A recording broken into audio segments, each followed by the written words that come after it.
I'm 92. I need to tell you something before I go. I am 92 years old, standing on the precipice of existence. My journey through life has stretched longer than most, a testament to time's relentless march. I have outlived my beloved wife, the steady anchor of my days. I have watched my dearest friends fade away, one by one, until their voices are but echoes in my memory.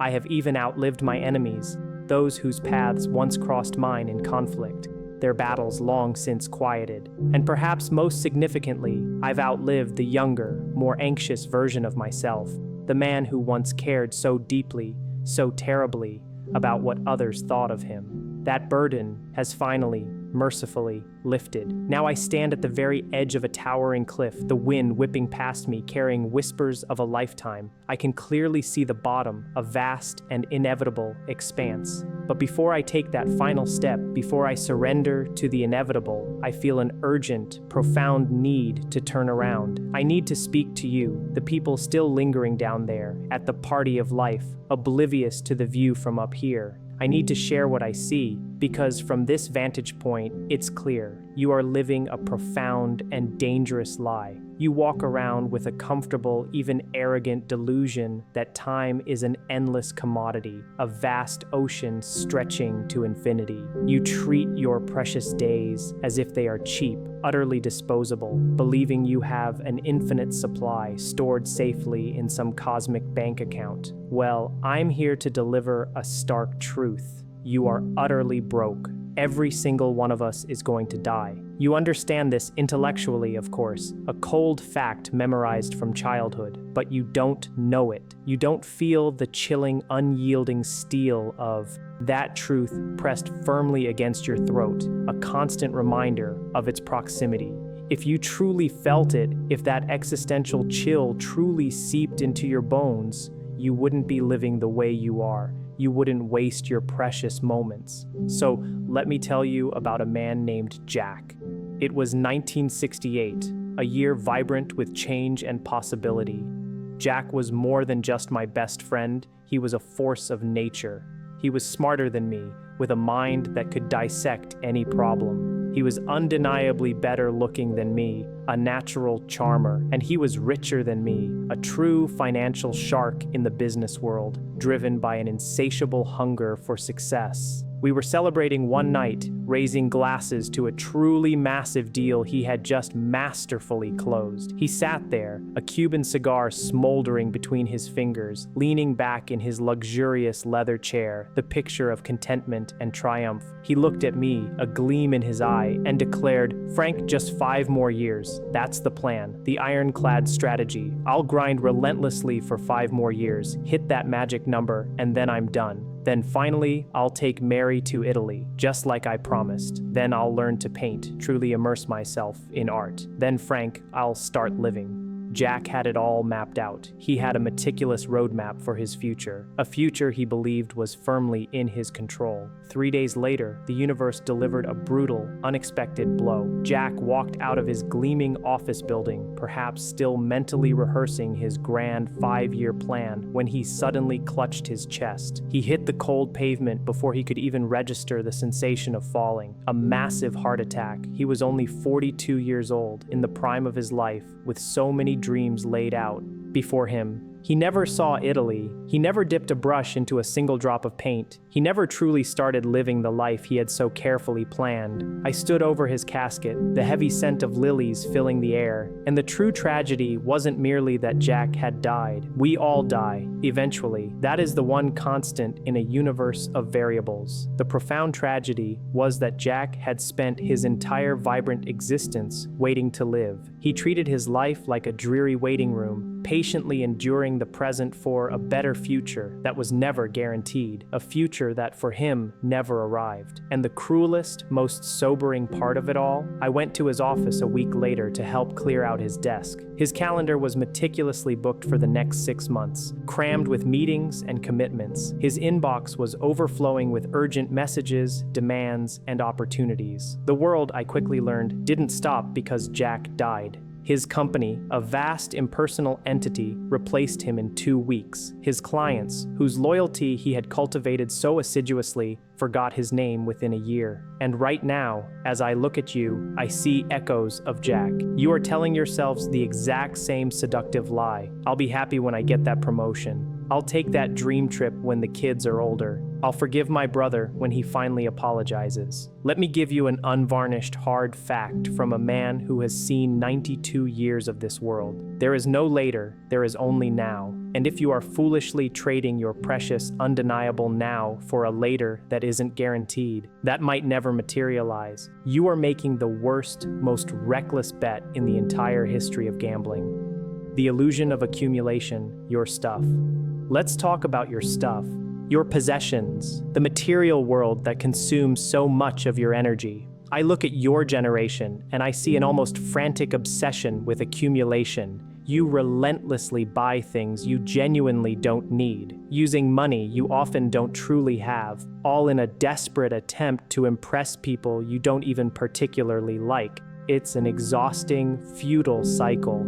I live in a small room now. It's simple, uncluttered. I have a bed, a sturdy chair, and a framed picture of my wife, Eleanor, her smile still warming my heart. That's all I truly need. I used to have a sprawling, magnificent house filled with rooms I rarely entered. I used to own a fleet of luxury cars, gleaming symbols of my success. I once had a garage overflowing with expensive toys and gadgets, items I convinced myself brought me joy. And I am telling you now, with the absolute crystal clarity that comes only at the end game of life, it is all utter garbage, all of it. I have attended more funerals than I can count. I have stood by countless gravesides, and never, not once, have I ever seen a U-Haul trailer following a hearse. When you finally die, your children, overwhelmed by the sheer volume of your accumulated treasures, will hire a complete stranger to come into your house. That stranger will,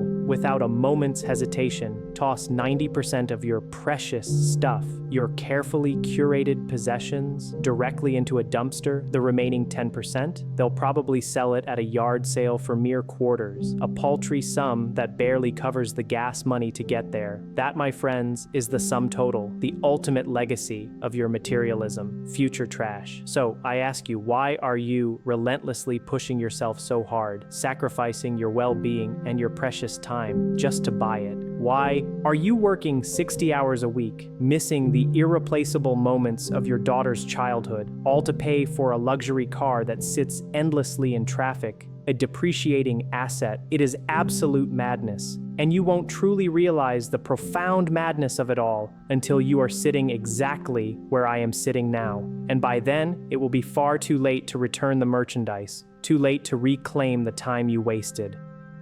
The false promise of career, the big victory. Let me share another memory, a supposed big victory. It was 1979, and I had just been awarded the Businessman of the Year in my city. It was a grand banquet, a black tie affair filled with important people, lavish food, and an air of immense accomplishment. I walked up to the podium, bathed in the warmth of applause, the spotlight illuminating my moment of triumph. I felt like a god, like I had conquered the world, won the ultimate game of life. I went home that night, cradling the heavy, gleaming trophy in my hands. My house was dark, silent. My beautiful wife, Eleanor, was fast asleep. My children, my joy, were tucked into their beds. I sat alone at my kitchen table, sipping a solitary scotch, staring intently at this cold piece of glass, this symbol of my victory. And in that profound silence, the chilling realization washed over me. The applause had stopped. The people at that dinner didn't genuinely care about me. They cared about what I could do for them, the connections, the deals, the influence. And the people upstairs, the ones who truly loved me, the ones who deserved my time and attention more than anyone, I had neglected them for months, sacrificing our moments together, all to win that insignificant piece of glass. I missed my son's varsity games, staying late at the office to chase another deal. I missed my anniversary dinner with Eleanor, prioritizing a corporate merger over the woman I cherished. And for what? That trophy, that symbol of my greatest achievement, is currently in a dusty box in some forgotten corner of a basement somewhere. I honestly don't even know where it is anymore. but the vivid, aching memory of my wife's sad, disappointed eyes when I told her I couldn't make it to dinner, that memory is right here, etched into my heart. That stays with me forever. You, in your youth and ambition, believe your career is your legacy. It is not. It is merely a transaction. You are selling the precious, unrepeatable hours of your one wild and precious life, hours you will never, ever get back, to build someone else's castle, someone else's dream. If you were to drop dead today, your job opening would be posted online before your obituary even went to print. Do not, under any circumstances, worship at the altar of your career. It will not love you back. It will not hold your hand when the lights eventually go out, when you face the final darkness. What truly matters? The lasting legacy. So what then truly matters? If money is a fleeting illusion and career is a demanding trap and all your accumulated stuff is merely future garbage, what is left? I'll tell you, with the deepest conviction of my 92 years, the only things you truly get to keep, the only treasures that endure, are the things you gave away, the boundless love you poured into others, the precious time you generously shared, the genuine, profound human connection you forged. I sit here in this chair now, in the quiet twilight of my life, and I don't replay my shrewd business deals or my financial triumphs. No, I replay the slow, sun-drenched Sunday mornings with Eleanor, just talking, laughing, being. I replay the pure, uninhibited sound of my daughter laughing when she was just 3 years old, a sound that still echoes with joy. I replay the time I pulled over on a snowy highway to help a complete stranger push his car out of a snowbank, the shared struggle and the grateful smile. That, my friends, is the only true wealth there is in this life. The no BS strategy for life, 3 pillars. So here is my final challenge to you. Here is the no BS, utterly practical strategy for the rest of your precious life, straight from the mouth of an old man who has seen it all. 1. Kill your ego. You are so utterly terrified of looking foolish, of making a mistake, of being judged. Because of this paralyzing fear, you don't take the necessary risks. You don't start that business you dream of. You don't ask that girl or guy out, despite the yearning in your heart. Why? Because you're afraid of what they will think. Let me liberate you with a profound truth. Nobody is watching you as closely as you think. They are far too busy worrying about themselves, about their own perceived flaws and struggles. You are the main character only in the movie of your own head. To everyone else, you are mostly background noise, a fleeting extra in their own complex drama. Stop letting your irrational fear of other people's judgment paralyze you. Their judgment will rot in the ground right next to them, utterly insignificant in the grand scheme of your life. Find the courage to be authentically you. 2. Practice the last time. This is a powerful Stoic technique, and I promise you, it will utterly transform your life. Every single time you do something, anything at all, remind yourself that one day you will do it for the very last time. One day, you will pick up your child and hold them close for the last time. One day, you will kiss your beloved spouse for the final time. One day, you will savor a simple cup of coffee for the last time. You don't know when that day is. It could be 10 years from now, a distant point in time, or chillingly, it could be today. If you live with that profound knowledge, if you allow that truth to permeate your consciousness, you will never take a single moment for granted again. You will truly taste that coffee, savoring every sip. You will hold that hug a little longer, feeling the warmth and connection. You will imbue every moment with the preciousness it deserves. 3. Wake up.